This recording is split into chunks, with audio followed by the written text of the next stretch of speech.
मना कर दिया कि नहीं, मेरी इच्छा है कि मैंने भी काफ़ी तकलीफ़ों से पढ़ाई की है, पापा ने भी, तो कि ज़रूरतमंद बच्चों को रखूँगा, उनको पढ़ाऊँगा, अगर कुछ बन सके। क्वार्टर में उन्होंने एक ही रूम रखते थे, अगर वो उसमें भी जब वो बाढ़ में रहते थे तो वो रूम को कहते थे बच्चों तुम यूज़ कर लो, कभी लॉक नहीं लगाया। और हमने तो जयपुर देखा ही नहीं। जब सिविल लाइन रेवेन्यू मिनिस्टर बने तो मैंने मेरे भाई को बोला, वो भी इतना सीधा था, कभी गए नहीं। मैंने कहा चल वीरेंद्र देख के तो आते हैं कि कैसी सिविल लाइन है, कैसे जब प्रतिपक्ष नेता बने रेवेन्यू मिनिस्टर, हमने एक बार विजिट की है। हम यहाँ कुछ बहुत दोस्त भी हैं, हमें कभी हम लोग ऐसे नहीं रहे कि एक एमएलए मिनिस्टर से, तो अब बड़े हुए समझ आए कि हमारे फादर मिनिस्टर या एमएलए, हम साधारण लोगों के साथ ही रहे और उसी तरह हमने यहाँ रहे, वो भी रहा। आप कपड़ों के लेके जब कई बार हम कहते भी हैं, कई बार कट जाता है, वो ही चोला पजामा तो कपड़ा ही ऐसा होता है, जब वो कटता है तो साहब कहते हैं कि खुद ही जाके सामने हमारी दुकान है कि तू ठीक कर दे, वही पहन लेते कि कहीं फ़र्क पड़े।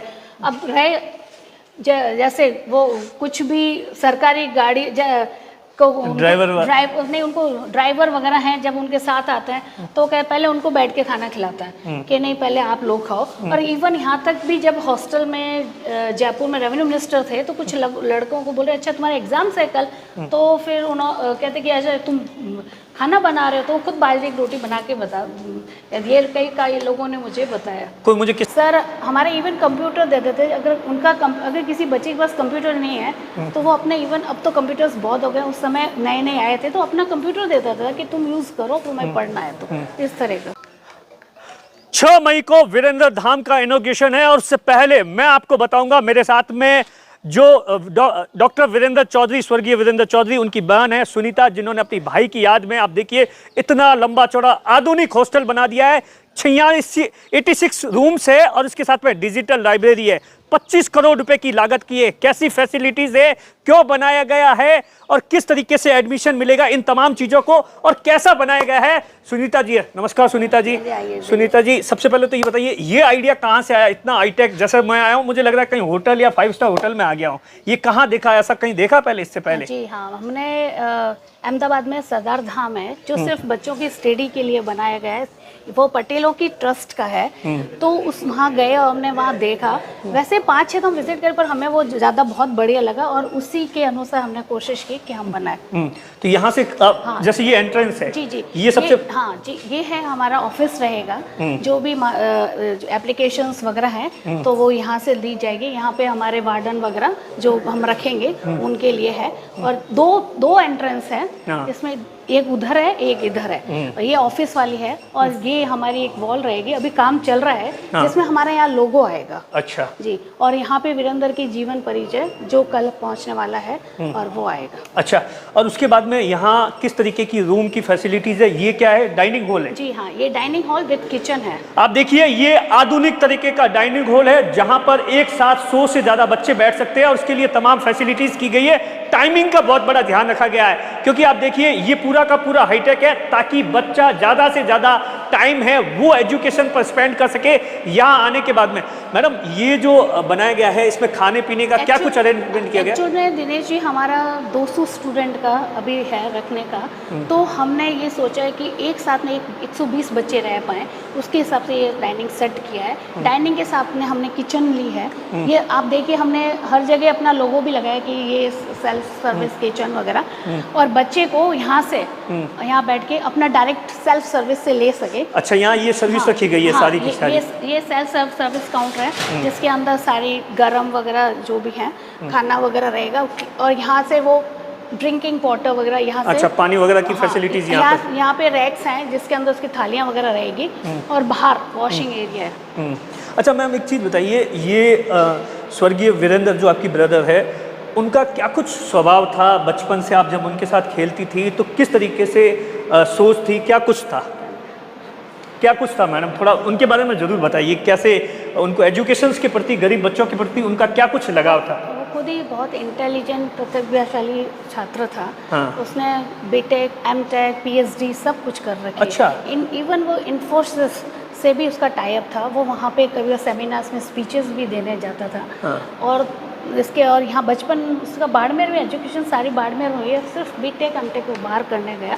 उसके यहाँ कुछ बहुत दोस्त भी हैं, हमें कभी हम लोग ऐसे नहीं रहे कि एक एमएलए मिनिस्टर्स, ये तो अब बड़े हुए समझ आए कि हमारे फादर मिनिस्टर या एमएलए, हम साधारण लोगों के साथ ही रहे और उसी तरह हमने यहाँ रहे, वो भी रहा। आपने बताया, एक किस्सा बता रहे थे कि जब पापा मंत्री थे और बीकानेर गए, तो बीकानेर के लोगों को जब वीरेंद्र पढ़ाता था तो उनको, उनके आसपास के लोगों को ये भी पता नहीं था कि हेमाराम जी मिनिस्टर्स है, उनका बेटा है, ऐसा भी फील नहीं होने देता था? नहीं नहीं, वो उसने कभी भी ये चीज़ें वो नहीं, इवन उसने अपनी बुक्स भी लिखी हैं। आप आश्चर्य करोगे कि दिनेश जी वो बुक्स भी पब्लिश हुई, तो मुझे उसके आफ्टर जाने के बाद पता चला कि उसकी बुक्स पब्लिश और चलती हैं। तो इतना सरल स्वभाव का था। गरीब बच्चों के प्रति उसका लगाव था। हाँ। ये आपको कैसे पता चला और उसके बाद में कैसे, किस तरीके से? नहीं, कुछ बच्चे हमारे जो बाड़मेर के हैं, जब रह के आए तो वो अभी भी उनको आदर्श मानते हैं, और उन्होंने काफ़ी उनके जब वो गया तो काफ़ी लोग यहाँ आए भी, और उन्होंने हमें बताया कि सर हमारे इवन कंप्यूटर दे देते, अगर किसी बच्चे के पास कंप्यूटर नहीं है तो वो अपने, इवन अब तो कंप्यूटर्स बहुत हो गए, उस समय नए नए आए थे, तो अपना कंप्यूटर देता था कि तुम यूज़ करो, तुम्हें पढ़ना है तो, इस तरह का। तो मैम कैसा कुछ रूम बनाया गया है? ये लिफ्ट वगैरह भी लगाई गई है इसमें? 2 लिफ्ट हैं, 2 एंट्रेंस पे। अच्छा, जैसे ये लिफ्ट है, ऊपर वाले रूम तैयार हो गए हैं? हाँ जी, काम अभी चल रहा है, 2 दिन में तैयार हो जाएंगे। हाँ। अभी सामान आने की तैयारी है, हम परसों तो इसको 4 तक कंप्लीट कर देंगे। अच्छा, एक चीज बताइए, क्या कुछ कार्यक्रम है आपका? पूरा जो 6 तारीख का कार्यक्रम है, क्या कुछ कार्यक्रम है? 6 तारीख को हमारा इनॉग्रेशन, हमारे वीरेंद्र धाम में जो फीता पायलट जी के हाथ से जो कटेगा और मूर्ति अनावरण, वो वीरेंद्र धाम में ही है। उसके बाद में आदर्श स्टेडियम, जो कि हमारे से नज़दीक है, 200 मीटर की दूरी पे, उसमें आम सभा रखी गई है। फिर उसके बाद में हमारे जस्ट सामने ही कॉलेज ग्राउंड है, उसमें हमने जितने भी लोग आएंगे उनके लिए भोजन की व्यवस्था है। अच्छा, मुझे एक चीज़ बताइए कि पापा जब मंत्री, जैसे इससे पहले भी बहुत सरकारों में रहे, वहाँ पर पापा का शिक्षा के प्रति क्या कुछ लगाव रहता था बच्चों को अपने? क्योंकि आमतौर पर आज के ज़माने, सबसे मेरे पापा 1980 में एमएलए बन गए और मैंने एडमिशन लिया था। वीरेंद्र तो खैर तब गया भी नहीं था। तब हमारा एडमिशन, कई लोगों ने कहा कि सब जयपुर एमएलएस को वहाँ क्वार्टर मिलते हैं जयपुर में, हाँ। कि आप क्यों ना जयपुर में बच्चों को पढ़ाएं, जयपुर से बेस्ट है। पापा ने मना कर दिया कि नहीं, मेरी इच्छा है कि मैंने भी काफ़ी तकलीफ़ों से पढ़ाई की है, पापा ने भी, तो कि ज़रूरतमंद बच्चों को रखूँगा, उनको पढ़ाऊँगा, अगर कुछ बन सके। क्वार्टर में उन्होंने एक ही रूम रखते थे, अगर वो उसमें भी जब वो बाड़मेर रहते थे तो वो रूम को कहते थे बच्चों तुम यूज़ कर लो, कभी लॉक नहीं लगाया। और हमने तो जयपुर देखा ही नहीं। जब सिविल लाइन और रेवेन्यू मिनिस्टर बने तो मैंने मेरे भाई को बोला, वो भी इतना सीधा था, कभी गए नहीं। मैंने कहा चल वीरेंद्र देख के तो आते हैं कि कैसी सिविल लाइन है, कैसे जब प्रतिपक्ष नेता बने रेवेन्यू मिनिस्टर। हमने एक बार विजिट की है, हमने कभी कोई ये सेक्रेटरेट वगैरह कभी अभी तक विजिट नहीं की है। तो मतलब वीरेंद्र की जिस तरीके से शिक्षा, पापा का भी हमेशा बच्चों को, मतलब गांव के बच्चों को, दूर दराज से आने वाले बच्चों के लिए शिक्षा को लेकर ऐसा ही लगाव रहा है। हाँ, पापा वो तभी तो बच्चों को यहाँ से जो भी बच्चा आता कि साहब मुझे रहना है, तो अच्छा, इस तरह।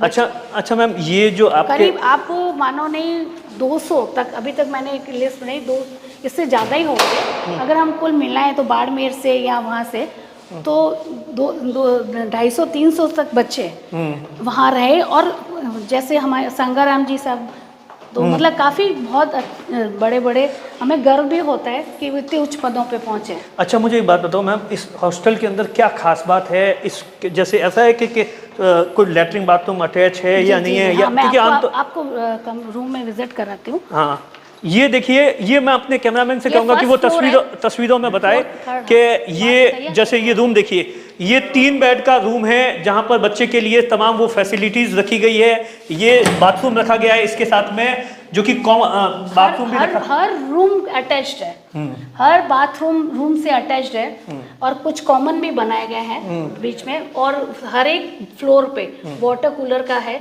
और सर्दियों में हमने गीजर का भी अरेंजमेंट किया है। अच्छा, डिजिटल लाइब्रेरी बनाई गई है, वो क्या पर्पज से बनाई गई, उसके पीछे क्या सोच है?